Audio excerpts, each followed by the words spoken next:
आवाज कैसी थी? जतिन जी आप गए नहीं, आपको लेट हो रहा होगा ना। अरे डॉक्टर साहब वो तो मैं चला ही जाऊंगा, लेकिन ये चिल्लाने की आवाज कहाँ से आ रही थी? चिल्लाने की आवाज? वो मैंने अभी आपके पापा को ना इंजेक्शन का बहुत हैवी डोज दिया है, तो इसलिए चिल्लाती है वो। अच्छा चलो ठीक है, मैं एक बार शिवानी से मिल लेता हूँ। अरे नहीं नहीं, अगर आप उनसे भी मिलने जाएंगे ना तो डिस्टर्ब हो जाएंगी वो क्या है ना, मैंने उनको 4-5 दवाई दी है पापा जी को देने के लिए, तो वो आपसे बात करने में ना कंफ्यूज ना हो जाए, कहीं सुबह की दवाई शाम को खिला दे, फिर पापा जी को दिक्कत हो जाएगी ना। आप कोई नहीं, आप उनसे फ़ोन में बात कर लेना ना। अरे डॉक्टर साहब मैं आपको क्या बताऊँ, मैं तो 1 साल बाद ही आऊँगा। मैं सोच रहा था आखिरी बार इन दोनों से मिल ही लूँ, पर पापा की हेल्थ भी तो ज़रूरी है ना। आप एक काम करो, मेरे पापा का ना ध्यान रखना, मैं जा रहा हूँ। अरे आप टेंशन क्यों ले रहे हो, आपके 2 छोटे भाई है ना, आपके पापा और आपकी बीवी का ध्यान रखने के लिए। अच्छा ठीक है डॉक्टर साहब, मैं चलता हूँ। आप पूरे बेफिक्र होके जाइए, मैं आपके पापा का ध्यान अच्छे से रखूंगा।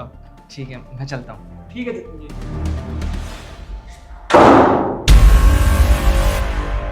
पापा आपको चैन नहीं आता? आराम से जतिन जा रहा था फौज पर, उसे तुम रोक क्यों रहे थे? अरे तू तो मेरा छोटा बेटा है, तू मेरे साथ ऐसा करेगा मैं सोच भी नहीं सकता था। अरे क्यों कर रहा है तू मेरे साथ ऐसा? अच्छा पापा, आपको पता नहीं है कि मैं आपके साथ ऐसा क्यों कर रहा हूँ? शायद आप भूल रहे हैं कि आपने सारा प्रॉपर्टी बड़े भाई के नाम कर दिए हैं। पहले तो आप बड़ा बोलते थे कि सारा प्रॉपर्टी तीनों भाई में बांटा जाएगा, पर अब बड़े भाई के नाम सारा प्रॉपर्टी कर दिया आप। अरे बेटा ऐसा कुछ भी नहीं है। अरे मैं तुम दोनों के नाम भी प्रॉपर्टी करूंगा, पहले तुम कामयाब हो जाओ, कुछ बड़े तो हो जाओ। अरे समझ होनी चाहिए ना प्रॉपर्टी संभालने के लिए। अरे पापा जी और कितना समझदार होना बाकी बचा है हमारा। अरे पढ़ाई लिखाई कर ली, 12th पास कर तो ली, सिर्फ जॉब ही तो ढूंढ रहे हैं, वो भी मिल जाएगी। अरे बेटा मैं बूढ़ा हो गया हूँ, प्रॉपर्टी संभालने के लिए कोई तो चाहिए था ना। अब जतिन समझदार है इसलिए मैंने प्रॉपर्टी उसके नाम की। इसका मतलब ये नहीं है कि तुम दोनों को कोई प्रॉपर्टी में हिस्सा नहीं मिलेगा। अरे पापा जी जतिन के नाम प्रॉपर्टी करी तब तक ठीक था, लेकिन जतिन ने क्या करा, नॉमिनी में अपनी वाइफ का नाम डलवा दिया, और उसने ही मना नहीं करा कि अपने भाइयों का नाम डलवा दो, मेरा नहीं। देवर जी, मैंने जानबूझकर अपना नाम नॉमिनी में थोड़ी ना डलवाया। मैंने तो आपके भाई को बोला था कि या तो पापा जी का नाम डलवा दे या फिर अपने भाइयों का, पर आपके भाई ने बोला कि मेरे भाई अभी समझदार नहीं है, कहीं वो प्रॉपर्टी बेचकर पैसा ना उड़ा दे। अरे भाभी जी आप ज्यादा भोले मत बनिए, मैं आपके बारे में बहुत अच्छे से जानता हूँ कि आपने मेरे बड़े भाई से शादी प्रॉपर्टी के लिए की है। और भाभी जी आपको क्यों ही दिक्कत होगा, सारी प्रॉपर्टी के नॉमिनी में नाम आपका ही तो है। बेटा तुम दोनों प्रॉपर्टी के लिए इतना नीचे गिर जाओगे ये मैं कभी सोच भी नहीं सकता था। क्या मैंने तुम दोनों को इसी दिन के लिए पढ़ाया लिखाया था, बड़ा किया था कि तुम प्रॉपर्टी के लालच में अपने बाप पर हाथ उठाओ और अपनी भाभी पर भी अत्याचार करो। अरे तुम लोगों का फैमिली ड्रामा बंद हो गया तो मेरे हिस्से की बात कर लें, मेरा हिस्सा कब मिलेगा? अरे डॉक्टर साहब आप टेंशन मत लीजिए, आपको आपका हिस्सा मिल जाएगा, पर आपको अपना काम तो याद है ना। अरे आप टेंशन मत लीजिए, मैंने एक ऐसी दवाई लेकर आया हूँ, जैसे बुढ़ा दवाई खाएगा ना ऑन द स्पॉट इसको हार्ट अटैक आ जाएगा। और मजे की बात पता है क्या है, मौत का कारण भी पता नहीं चलेगा। डॉक्टर साहब आप भी इन लोगों के साथ मिले हुए हो, ये तो सही नहीं है। अरे डॉक्टर को तो लोग भगवान का दर्जा देते हैं। अरे डॉक्टर का काम तो मरीजों की सेवा करना होता है, लेकिन जो आप कर रहे हैं ना वो शैतान का काम है, इंसानियत का काम नहीं है। भगवान तुम्हें जरूर सजा देगा। सुन बुड्ढे, मैं डॉक्टर बना हूँ पैसे कमाने के लिए, मेरे को जो तरीका अच्छा लगेगा वो करूंगा। अगर पैसे कमाने के लिए तेरे को मारना पड़े ना तो वो भी कर दूंगा मैं। देवर जी आपको शर्म आनी चाहिए, आपका भाई आप दोनों का इतना ख्याल रखते हैं, आप दोनों की हर जरूरत पूरी करते हैं, आपको टाइम टू टाइम सब कुछ देते हैं, फिर भी आप अपने भाई के साथ ऐसा कर रहे हो। और आप दोनों को शर्म आनी चाहिए, आपके पापा ने पाल पोस कर आप दोनों को इतना बड़ा कर दिया और आप आज उन पर हाथ उठा रहे हो, उनके साथ मारपीट कर रहे हो। अरे किस चीज की कमी रखी है तुम दोनों के लिए? तुम्हारी हर ख्वाहिश पूरी करता है, फिर तुम उसके साथ ऐसा कर रहे हो। अरे सारी ख्वाहिशें पूरी कर तो देता है, पर जानते हो सोसाइटी में कितनी बेइज्जती होती है हमारी। वो बोलते हैं अपने भाई के टुकड़ों पर पड़ रहा है तू। अरे भाई तू इतनी बहस करी क्यों राज बुड्ढे से? डॉक्टर साहब आप दवाई लाओ ना, एक काम करो वो दवाई इस बुड्ढे को खिलाओ और सब काम तमाम करो। और रही बात भाभी जी की, इनका भी हम कुछ देख ही लेंगे। अभी खिलाता हूँ। दवाई दवाई कहाँ है? दवाई यहाँ है।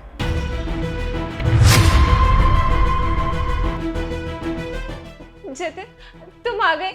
हाँ शिवानी मैं आ गया, अब तुम टेंशन मत लो। अरे जतिन जी आप इस टाइम पे? बेटा बेटा अच्छा हुआ तू आ गया। बेटा ये तेरे दोनों भाई और ये डॉक्टर मुझे मारने की योजना बना रहे थे, मुझे मारना चाहते थे, जेल दे के मुझे मारना चाहते थे। बेटा अच्छा हुआ तू आ गया। अरे जतिन जी ऐसा कुछ भी नहीं है, वो ना आपके पापा का मासी संतुलन खराब हो गया। ये देखो कैसी बहकी बहकी बातें कर रहे हैं। अंकल जी बस आपको दवाई देने वाला हूँ, फिर आप ठीक हो जाओगे। मैंने आपको बताने ही वाला था, ये ना धीरे धीरे और पागल हो जा रहे हैं। मुझे लग रहा है ना कि ट्रीटमेंट बढ़ाना पड़ेगा। भैया इनकी बात का विश्वास मत करो, इनके साथ दिमाग थोड़ा हिल गया है। हाँ, डॉक्टर साहब इनका दवाई का टाइम हो गया लग रहा है, इनको दवाई खिलाए ना, कुछ भी अनाप शनाप बोले जा रहे हैं। जतिन जी आप मेरी बात का भरोसा करिए, ऐसा कुछ भी नहीं है जो आप ये सब सोच रहे हो। नहीं बेटा, मैं सच कह रहा हूँ, मेरी बात पे यकीन कर। ये डॉक्टर ना मुझे मारना चाहता था। घबराइए मत पापा, अभी के अभी सारा सच सामने आ जाएगा। इंस्पेक्टर साहब,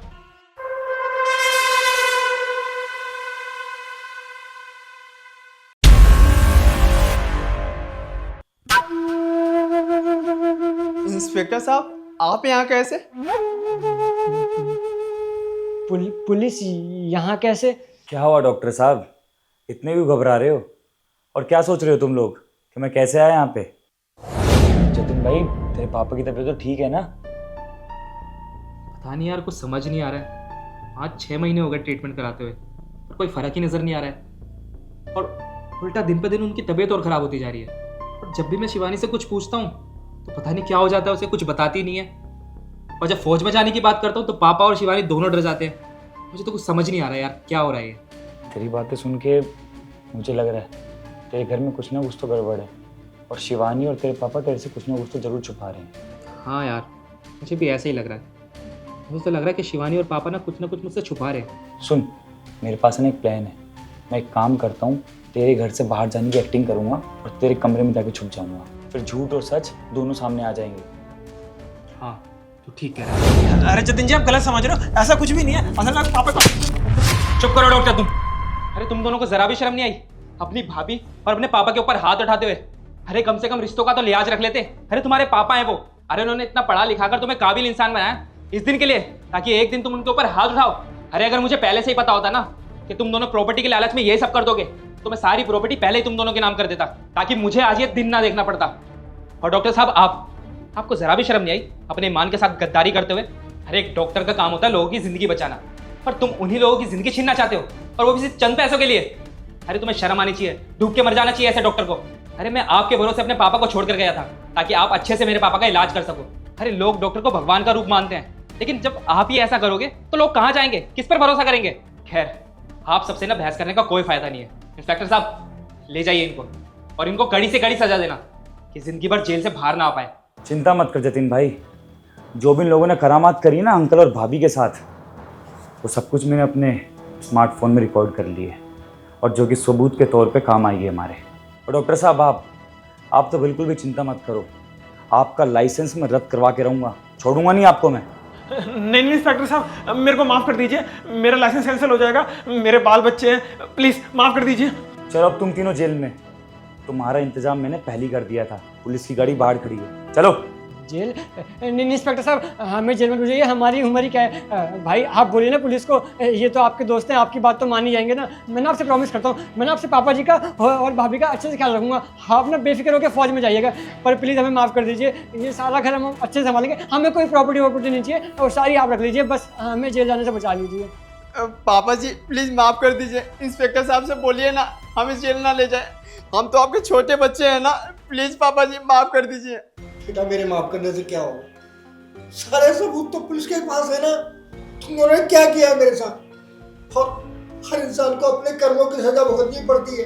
अरे हंसता खेलता परिवार था हमारा, प्रॉपर्टी के लालच में सब बर्बाद कर दिया तुमने। अब भुगतो अपने कर्मों की सजा, क्या कर सकता हूँ मैं चाहकर भी तुम दोनों को जेल जाने से नहीं रोक सकता, नहीं बचा सकता। और मैं चाहता भी यही हूँ कि तुम दोनों अपने किए की सजा भुगतो, जेल में जाओ। और आज से मेरा सिर्फ एक ही बेटा, वो है जतिन। और इंस्पेक्टर साहब सबूत आपके सामने है, इस डॉक्टर के साथ मेरे दोनों बेटों को भी ले जाओ जेल में, कड़ी से कड़ी सजा दिलवाओ इन दोनों को, बस मैं यही चाहता हूँ। अरे टेंशन मत लीजिए अंकल जी, इन लोगों की तो ऐसी हजामत करूँगा ना कि ज़िंदगी भर याद रखेंगे। अरे चलो अब।